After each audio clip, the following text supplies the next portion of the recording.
en est donc réellement ce business du marketing de l'influence? Pour en parler aujourd'hui en plateau avec nous, Raphaël Grabli, vous êtes rédacteur en chef de Tech & Co sur le site de BFM TV, et Hugo Weber, vous êtes communicant et directeur de la communication chez Miracle. Merci à tous les deux d'être avec nous, et bien sûr on poursuit avec vous, Frédéric Roy, rédacteur en chef à CB News.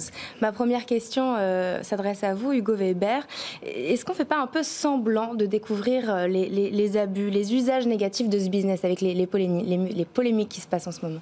Je crois que ça fait quand même quelques mois que ça court, puisqu'on parle essentiellement de l'affaire aujourd'hui de Booba versus Magali Berda. Je crois que ça fait un peu plus d'un an maintenant que ça c'est en train de monter, notamment sur les réseaux sociaux. Donc non, c'est pas quelque chose de fondamentalement nouveau. En revanche, ce qui est nouveau, c'est qu'on met vraiment l'accent sur les dérives du business des influenceurs, comme a pu le démontrer le reportage de Complément d'enquête. Ça vient toucher un peu plus le grand public aujourd'hui, avec effectivement l'accent sur des métiers, des façons de procéder qui ne sont pas forcément les plus valorisables, ou en tout cas celles qui ont des externalités négatives qui sont extrêmement importantes. Maintenant, moi je pense qu'il ne faut pas forcément mettre tous les influenceurs non plus dans le même lot. Il y a des gens qui sont des influenceurs qui font plutôt bien leur métier, en promouvant des marques qui sont saines, qui sont responsables, et l'amalgame est de toute façon dangereux par nature, donc il faut aussi faire le tri parmi les influenceurs qu'il y a sur ce marché-là. Raphaël Grabli. Oui, c'est vrai qu'il ne faut pas effectivement regrouper tout ça. Le business de l'influence, il est extrêmement large, et ce qui est important, c'est effectivement, on parle de ces influenceurs parce que ils ont en fait de fait une image qui est très propre, parce que déjà c'est des gens qui sont spécifiques, qui viennent de la télé-réalité, donc avec une image qui est plus ou moins sulfureuse.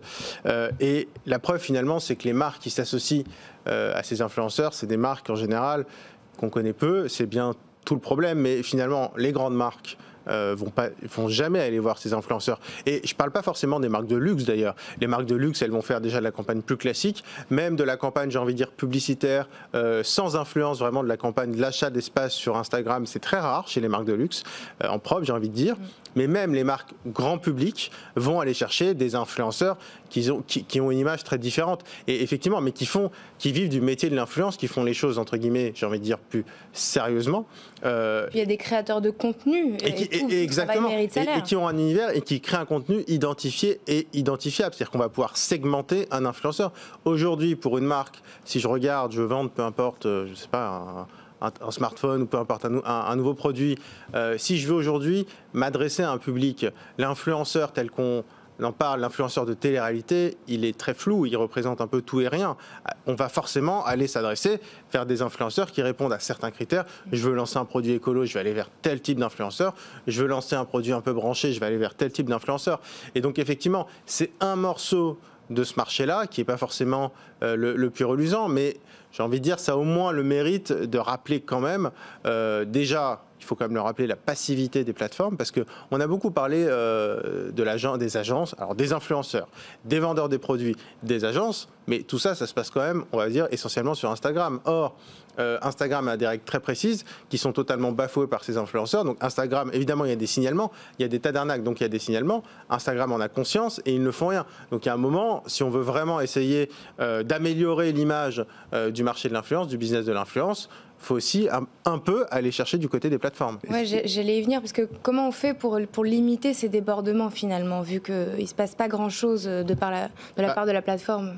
Moi, c'est ce qui me paraît le plus réaliste. Parce que, en fait, le problème, c'est que ça a été expliqué dans le reportage. On parle de contenus qui sont éphémères, on parle de stories, on parle d'influenceurs qui sont à Dubaï, qui vendent des produits avec des boîtes qui sont immatriculées à Malte. Honnêtement, c'est un casse-tête. Le plus réaliste, finalement, c'est de couper à la source. C'est-à-dire, on dit, Instagram, prenez vos responsabilités. Alors, Instagram, ils sont en Irlande. Mais bon, on va dire que c'est une boîte avec laquelle on peut quand même, sur laquelle on peut mettre un peu plus de pression qu'une petite boîte à Malte. On dit Instagram, maintenant vous êtes gentil, vous coupez les comptes, vous faites simplement respecter, 1, la loi, 2, vos conditions d'utilisation, et vous faites en sorte de préserver la plateforme. Et ce sera bien meilleur pour l'image d'Instagram, mauvais pour le business, parce que ces influenceurs, c'est des millions d'utilisateurs pour Instagram. Donc vous avez en fait une immense quantité de la publicité diffusée par Instagram qui est diffusée grâce à ces influenceurs. Frédéric ? Ouais. Est-ce qu'il y a déjà une réglementation, outre les plateformes, il y a déjà la RPP, entre autres... qui est théorique, qui essaye de donner un cadre à ce monde, et manifestement avec difficulté. Parce que quand vous dites, et vous avez raison, que les plateformes, Insta est en Irlande, donc bon, on ne peut pas non plus le soumettre aussi facilement. Est-ce qu'il y a aussi un rôle différent, donc au-delà, contraignant, qu'il faudrait... Ça peut se faire qu'au niveau européen. Parce que au niveau européen, on n'a pas le droit d'imposer à Facebook, enfin à Meta, d'avoir un siège social en France. C'est le droit européen. Voilà. Donc à partir de là, il faut qu'on puisse rendre redevable face à la justice, responsable face à la justice, les dirigeants physiques de Meta qui sont en Irlande. Hugo Weber, est-ce que pour vous, le marketing d'influence est un canal de pub indispensable pour les moins de 30 ans aujourd'hui ? Je pense que effectivement c'est assez indispensable pour les moins de 30 ans. Enfin, ça a été très bien expliqué dans le reportage. Hein. Je pense qu'on voit à un moment donné les stats des vidéos de Magali Berda, notamment de sa vidéo avec Emmanuel Macron, où elle s'adresse effectivement à une cible qui est entre 18 et 34 ans. Donc effectivement, lorsqu'on veut toucher des personnes physiques et qu'on est dans un business B2C, on a tout intérêt effectivement à utiliser des influenceurs à un moment donné pour toucher la cible qu'on souhaite avoir. En revanche, là où je mettrai un point d'alerte, c'est sur l'utilisation du mot dropship, qui est souvent utilisé et associé aux influenceurs en disant les influenceurs font du dropship. En fait, en tant que tel, non, ils ne font pas du dropship. Le dropship, c'est un business model qui est utilisé par un certain nombre de distributeurs et depuis très longtemps. C'est pas quelque chose de nouveau. En français, ça s'appelle la livraison directe fournisseur ou la livraison directe du distributeur. Ça a beaucoup d'avantages, notamment en termes de gestion de stock ou même des avantages écologiques de ne pas faire transiter par plusieurs livraisons d'un manufactureur, d'un distributeur vers un client final. Et en fait, ce que font les influenceurs aujourd'hui, c'est pas du tout du dropshipping. C'est en fait de la publicité, c'est du marketing d'influence, comme c'est justement bien dit. Et les deux notions doivent être bien séparées aujourd'hui. Raphaël ? Oui, ce qu'on reproche justement, effectivement, le principe du dropshipping, c'est de dire je vends un produit que moi ensuite je commande sur AliExpress pour faire simple, mais plein d'autres fournisseurs, et je le renvoie, il n'y a pas de problème. Si ce produit il est à 5 € chez AliExpress et je dis je vous le vends à 10 €, c'est le fruit de je paye mon travail.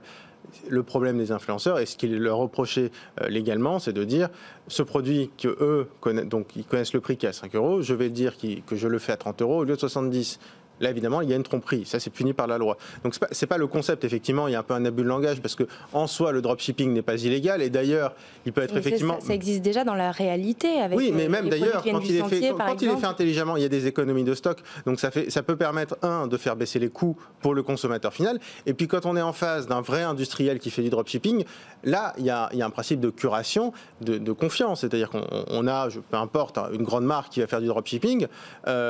On va avoir confiance en cette marque pour pas nous livrer n'importe quoi. Donc ça, il n'y a pas de problème. Mais quand, évidemment, il n'y a plus ça, il n'y a plus ce tiers de confiance d'une part, et de deux, on nous ment totalement sur le prix, et on nous fait croire qu'il y a un prix barré qui n'a absolument aucun lien avec la réalité, là, on est dans l'escroquerie pure et dure. Frédéric ? Quand même un petit peu gênant, tout ce que vous décrivez. C'est ce qui se passe. Non, bien sûr, mais je veux dire, alors du coup, par rapport à un spot je suis une marque, j'ai le choix entre un spot de pub et un influenceur. J'ai un produit à vendre. C'est quoi qu'il Non, mais il y a 1000 façons de faire des campagnes d'influence de façon extrêmement intelligente. Moi, je connais des tas d'influenceurs. Parce que là, il faut quand même rappeler, on parle des influenceurs de télé-réalité. Oui. Voilà. Maintenant. Enfin, ils sont assez dominants en nombre d'abonnés, bon, même si les nombres d'abonnés n'est pas forcément et de bruit réalité. Médiatique, quoi. Mais sur le marché de l'influence, on a des centaines d'influenceurs, on a aussi des micro-influenceurs. Aujourd'hui, je suis une marque. Alors encore une fois, il y a la problématique entre guillemets des marques de luxe qui est très particulière parce qu'ils ont un univers. Mais je suis une marque grande conso classique. Aujourd'hui, j'ai à peu près tout ce que je veux.